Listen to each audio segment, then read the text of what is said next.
박상욱 대법관 후보자에 대한 야당 인사청문위원회 간사 자료청입니다.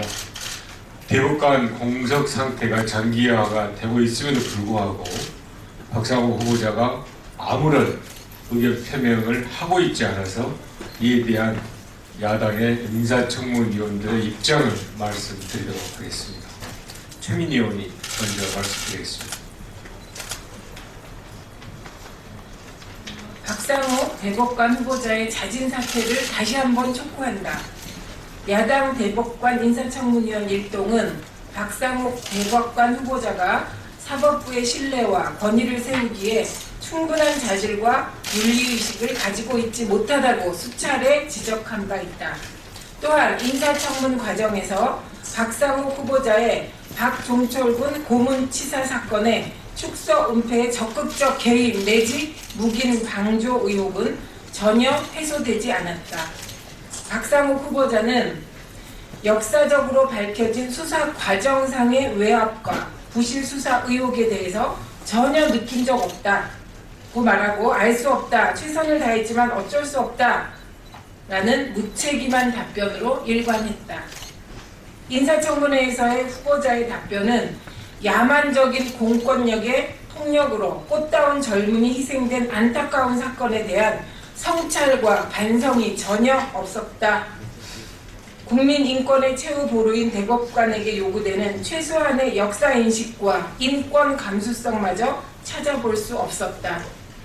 학계, 변호사단체와 시민사회단체, 법원 공무원은 물론 현직 법관조차 후보자의 대법관 임명 반대의 목소리를 높이고 있는 상황에서 후보자는 자신의 거취에 대해서 묵묵부답으로 일관하고 있다. 박상욱 후보자의 이러한 처신은 매우 유감스러운 일이라 할 것이다. 특히 우리 야당 대법관 후보 인사청문위원은 다수의 법관이 민주주의적 가치와 사법부 독립의 훼손을 우려하며 대법관 후보자의 사퇴를 촉구하는 전대미문의 일이 발생하고 있음에 주목한다. 법원에서조차 대법관 후보자가 소수자와 약자의 권리를 보호하고 민주주의와 인권을 수호할 책무를 지닌 대법관 후보자로서의 자격을 결여하고 있다는 지적이 나오고 있는 것이다. 후보자가 대법관이 될 경우 사법부의 신뢰가 실추될 것임은 자명하기 때문에 대법원이나 사법부 구성원들이 수수방관하고 있어서는 안 된다는 말조차 나오고 있는 시점이다.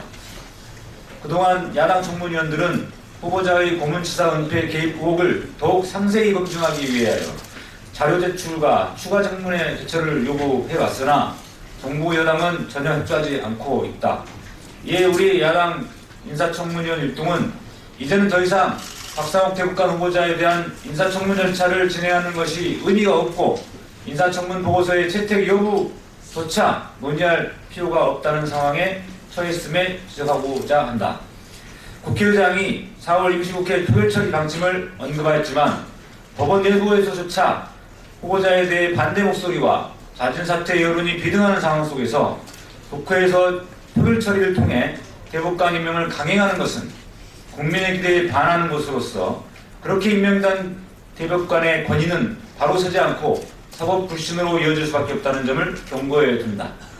이에 우리 야당 특위위원 일동은 박상욱 대법관 후보자가 이제는 자진사퇴의 입장을 명확하게 표방하는 것만이 문제 해결의 유일한 해법임을 밝히는 바이다. 2015년 4월 13일 야당 인사청문위원 이종걸, 이상직, 박안주, 최민희, 전해철, 서기호 의원 일동.